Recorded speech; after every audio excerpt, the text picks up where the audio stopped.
Sejumlah kasus kekerasan seksual di sekolah maupun pesantren menunjukkan tak ada tempat yang sepenuhnya aman bagi anak. Orang-orang terdekat yang sangat dihormati korban nyatanya bisa menjadi pelaku kejahatan biadab. Lantas supaya apa yang bisa kita lakukan untuk melindungi anak dari ancaman predator seksual di sekolah? Kita akan membahasnya dengan psikolog anak Ibu Rosmini. Ibu Rosmini, predator seksual kini juga mengintai anak-anak di lingkungan pendidikan. Apa yang bisa kita ajarkan ke anak-anak agar mereka bisa mengenali predator seksual atau orang yang punya niat jahat? Oke, jadi sebetulnya untuk kita mengetahui bahwa anak ini harus tahu tentang perbuatan yang tidak baik yang dilakukan kepada dia, kita harus memberikan informasi dulu kepada anak. Informasi itu adalah misalnya begini, mengajarkan anggota tubuh itu mana saja. Ada juga yang di luar, ada juga yang di dalam.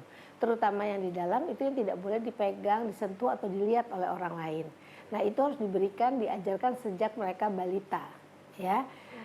Setelah itu kemudian kita ajarkan juga apakah yang dia harus lakukan. Pertama harus ada kemandirian. Karena biasanya para predator itu melihat anak-anak yang tidak bisa melakukan apa-apa sendiri.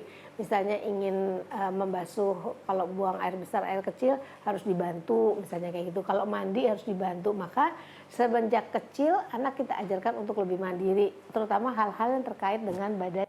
Baik, dalam banyak kasus anak menjadi korban kekerasan seksual tapi tak berani melapor. Lantas bagaimana kita mengenali ciri-ciri anak-anak yang mengalami kekerasan seksual?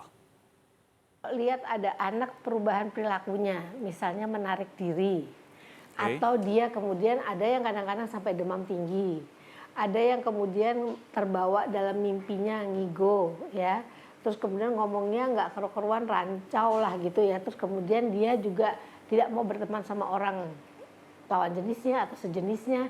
Itu kita harus sudah mulai pikirkan ada apa nih anak, padahal tadinya tidak gitu.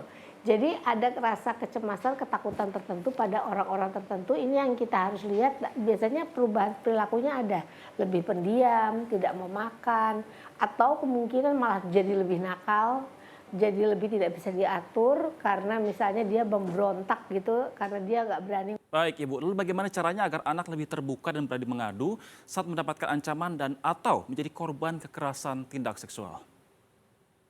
Jadi komunikasi yang efektif tuh kalau orang tua juga mau mendengar anak.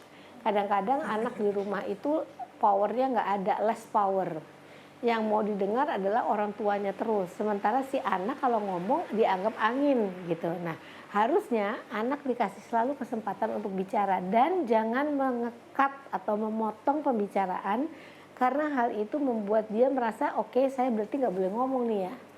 Jadi takut saya untuk ngomong. Nah, tapi kalau dikasih kesempatannya, saya selalu bilang sama orang tua, apapun yang dilakukan anak kita, apapun yang terjadi sama anak kita, bikin situasi bahwa kita sebagai orang tua siap.